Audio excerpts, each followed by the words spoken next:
Indore police अब drone patrolling के माध्यम से असामाजिक तत्वों की धरपकड़ का प्रयास कर रही है।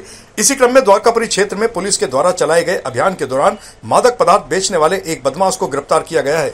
इसी प्रकार की कार्रवाई थाना लसुड़ा क्षेत्र के स्कीम नंबर 78 में भी की गई, जहां पुलिस ने कुछ संदिग्ध बदमाशों को हिरासत में लिया है। इंदौर क्राइम ब्रांच ने अवैध मादक पदार्थ विक्रय मामले में दर्ज किए गए एक प्रकरण में फरार आरोपी को गिरफ्तार किया है। पकड़े गए बदमाश का नाम परवेज खान निवासी धार बताया जा रहा है, जो टीन और चद्दर बेचने की आड़ में मादक पदार्थों का व्यवसाय कर रहा था।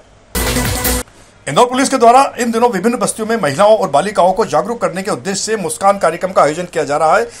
पूरे प्रदेश भर में 1 नवंबर से 30 नवंबर तक आयोजित इस कार्यक्रम के तहत पुलिस अधिकारी महिलाओं को उनके अधिकार और विशेषकर महिला संबंधी कानून के बारे में जानकारी दे रहे हैं। महिलाओं और बच्चों के विरुद्ध होने वाले अपराधों की रोकथाम के मद्देनजर चलाए जा रहे इस कार्यक्रम में पुलिस और महिलाओं को स्वावलंबी बनाने के साथ ही उनका आत्मविश्वास बढ़ाने का भी प्रयास कर रही है।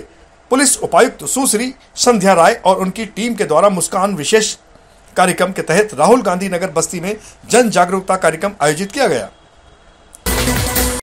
इंदौर संभाग आयुक्त सुदाम खाड़े की अध्यक्षता में पहली बार इंदौर में कलेक्टर्स कॉन्फ्रेंस का आयोजन किया गया। इंदौर संभाग आयुक्त कार्यालय में संपन्न हुई इस बैठक में उद्योग, स्वास्थ्य एवं पोषण सहित अन्य विषयों पर चर्चा हुई। इस कॉन्फ्रेंस में इंदौर संभाग के सभी जिलों के कलेक्टर, सीईओ एवं संबंधित विभागों के अधिकारी शामिल हुए। कलेक्टर्स कॉन्फ्रेंस में रोजगार, उद्योग, स्वास्थ्य एवं पोषण, नगरीय प्रशासन, ई ऑफिस प्रणाली, सड़क सुरक्षा एवं यातायात, शिक्षा, पंचायत राज आदि विषयों पर गहन चर्चा की गई। कलेक्टर कॉन्फ्रेंस हमारे संभाग में एक नियमित प्रक्रिया है, जिसके तहत हम कलेक्टर और सीओ जिला पंचायत इनके साथ बैठक लगभग महीने में एक बार करते हैं। और साथ ही जो हमारे संभाग के अधिकारी हैं, जिस विभाग के हैं, उनके साथ भी इनके साथ जो इश्यूज़ होते हैं संभाग स्तर पे, राज्य स्तर पे, उसके साथ मॉनिटरिंग की जाती है। महत्वपूर्ण जो राजस्व के इश्यूज़ होते हैं, सीमांकन, नामांतरण, बंटवारे या अन्य डिजिटाइजेशन के जो काम होते हैं, भू अर्जन से रिलेटेड काम होते हैं, अलग अलग शासन के अभियान चलते हैं, उनके सबकी पूरी मॉनिटरिंग और जो सुझाव आते हैं और जहाँ कमियाँ होती हैं उसको आगे बढ़ाने के लिए उनको सुझाव भी लिए जाते हैं और उनको बताए भी जाते हैं, समीक्षा की जाती है। दूसरा इशू आते हैं जो कानून को लेकर, भीड़ प्रबंधन को लेकर ऐसे महत्वपूर्ण इश्यूज़ आते हैं, उसको भी हम मॉनिटर करते हैं। और चूँकि इसके साथ ही वो जिला पंचायत भी रहते हैं और जॉइंट डायरेक्टर लेवल के अधिकारी भी रहते हैं, वहाँ पर हम जितने भी विकास कार्य संभाग में चल रहे हैं उसकी भी समीक्षा की जाती है और कुछ अड़चनें आ गई तो उसके भी ऊपर समीक्षा और चर्चा की जाती है। और जो शासन की मंशा है कि योजनाओं का संचालन सही रूप से हो और जो पात्र हितग्राही हैं वहाँ तक जाए। इंदौर के थाना पलासिया पुलिस टीम के द्वारा अवैधानिक गतिविधियों के खिलाफ की गई छापामार कार्रवाई में आरोपी अरुण फरकले को गिरफ्तार कर उसके कब्जे से 21 गैस सिलेंडर बरामद किए गए। आरोपी विभिन्न गैस एजेंसी के हाकर से गैस सिलेंडर लेकर अन्य सिलेंडरों में गैस भरने का अवैधानिक रूप कार्य कर रहा था। इस तरह की एक अन्य कार्रवाई गौली मोहल्ला में भी की गई। यहाँ से भी अवैध गैस सिलेंडर सहित एक आरोपी को गिरफ्तार किया गया। इसी तरह शराब बेचने के मामले में कार्रवाई करते हुए पलासिया पुलिस ने आकाश पिता अमृतलाल बोरासी को पकड़कर उसके कब्जे से बड़ी मात्रा में अवैध शराब बरामद की है। जी, ये नशे के विरुद्ध वरिष्ठ अधिकारियों के निर्देशन में पलासिया पुलिस टीम ने कल रात्रि में भ्रमण के दौरान मुख्य सूचना पे बड़ी ग्वालटोली निवासी आकाश पिता अमृतलाल बोरासी को अवैध रूप से शराब 63 बल्क लीटर रखे हुए पाए जाने पर विधिवत उससे जब्त कर प्रकरण 34(2) आबकारी एक्ट का कायम उसके विरुद्ध किया है और आरोपी को उसके पूर्व आपराधिक रिकॉर्ड के चलते और वर्तमान जो उस पर प्रकरण पंजीबद्ध हुआ उसमें अरेस्ट करके जेल भेजा गया। कितने आरोपी इसमें अभी तक हैं?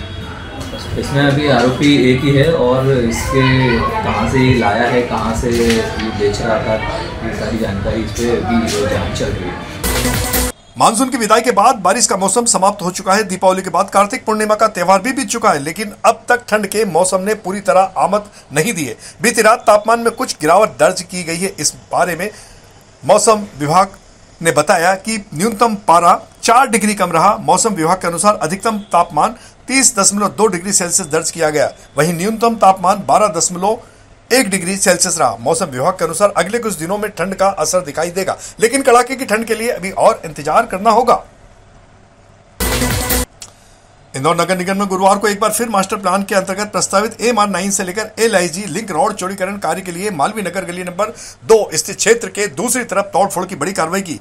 कार्रवाई के दौरान सड़क निर्माण में बाधक करीब 182 से ज्यादा मकानों को हटाने की कार्रवाई की गई। कार्रवाई के दौरान बाधक मकानों में निवासरत 28 परिवारों को प्रधानमंत्री आवास योजना के तहत शिफ्ट भी कर दिया गया। निगम की यह कार्रवाई 5 JCB और 5 पॉकलैंड मशीनों की सहायता से की गई, जिसमें सड़क चौड़ीकरण कार्य के लिए अब पूरी तरह मुक्त नजर आ रही है।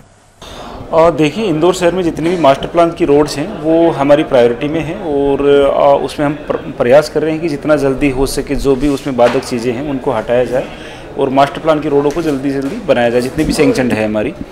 उसी के तहत हमारा जो MR9 से LIG तक की जो लिंक रोड थी मालवीय नगर में, उसमें कुछ अतिक्रमण था जिसको हमने कल और आज में हटाया है और उस रोड को हम जितना जल्दी हो सके उतना स्टार्ट करा के कंप्लीट करवाएंगे। इंदौर नगर निगम कमिश्नर दिलीप कुमार यादव ने गुरुवार को प्रातः जोन क्रमांक 2 के अंतर्गत विभिन्न क्षेत्रों एवं कॉलोनियों का निरीक्षण किया। निरीक्षण के दौरान अपर आयुक्त रोहित सिसोदिया, अभय राजनांदगांवकर, स्वास्थ्य अधिकारी एवं अन्य अधिकारी भी उपस्थित थे। इस दौरान आयुक्त ने बजाज खाना चौक, टिम्बर मार्केट, राज मोहल्ला, धार रोड सहित अन्य क्षेत्रों का दौरा किया। टिम्बर मार्केट में सफाई व्यवस्था संतोषजनक नहीं पाए जाने पर संबंधित दरोगा पर नाराजगी व्यक्त की, बल्कि गुजराती कॉलोनी क्षेत्र में सफाई व्यवस्था असंतोषजनक होने पर दरोगा अनिल गोसर को तत्काल हटा दिया गया। इसी प्रकार आदर्श इंदिरा नगर में गंदगी पाए जाने पर दरोगा राजकुमार नरवले को भी हटा दिया गया। बहुचर्चित फिल्म हक के रिलीज पर अब कोई रोक नहीं रहेगी। मध्य प्रदेश हाई कोर्ट की इंदौर खंडपीठ ने शाहबानो की बेटी सिद्दीकी बेगम खान द्वारा दायर की गई याचिकाओं को खारिज कर दिया। इस याचिका में फिल्म के रिलीज पर रोक लगाने की मांग की गई थी। दरअसल शाहबानो की बेटी सिद्दीकी बेगम का आरोप था कि फिल्म हक में उनकी मां शाहबानो के जीवन से जुड़े घटनाक्रम को बिना अनुमति और तथ्यों से परे दर्शाया गया है। उन्होंने अदालत से मांग की थी कि फिल्म के प्रदर्शन पर तत्काल रोक लगाई जाए। वहीं फिल्म निर्माता जंगली पिक्चर्स की ओर से पेश हुए अधिवक्ता ऋतिक गुप्ता और अजय बागलिया ने अदालत में दलील दी कि फिल्म एक काल्पनिक कथा पर आधारित है और इसका उद्देश्य किसी व्यक्ति या समुदाय की भावना को ठेस पहुंचाना नहीं है। अदालत ने निर्माताओं के तर्कों से सहमति जताते हुए याचिका को खारिज कर दिया। पहली बात तो जो पिटीशन फाइल करी गई थी वो शाहबानो जी के लीगल एड्स द्वारा करी गई थी। हम उसमें जंगली पिक्चर्स की तरफ से थे, जो कि रिस्पोंडेंट नंबर 5 है, जो कि प्रोड्यूसर थे फिल्म के।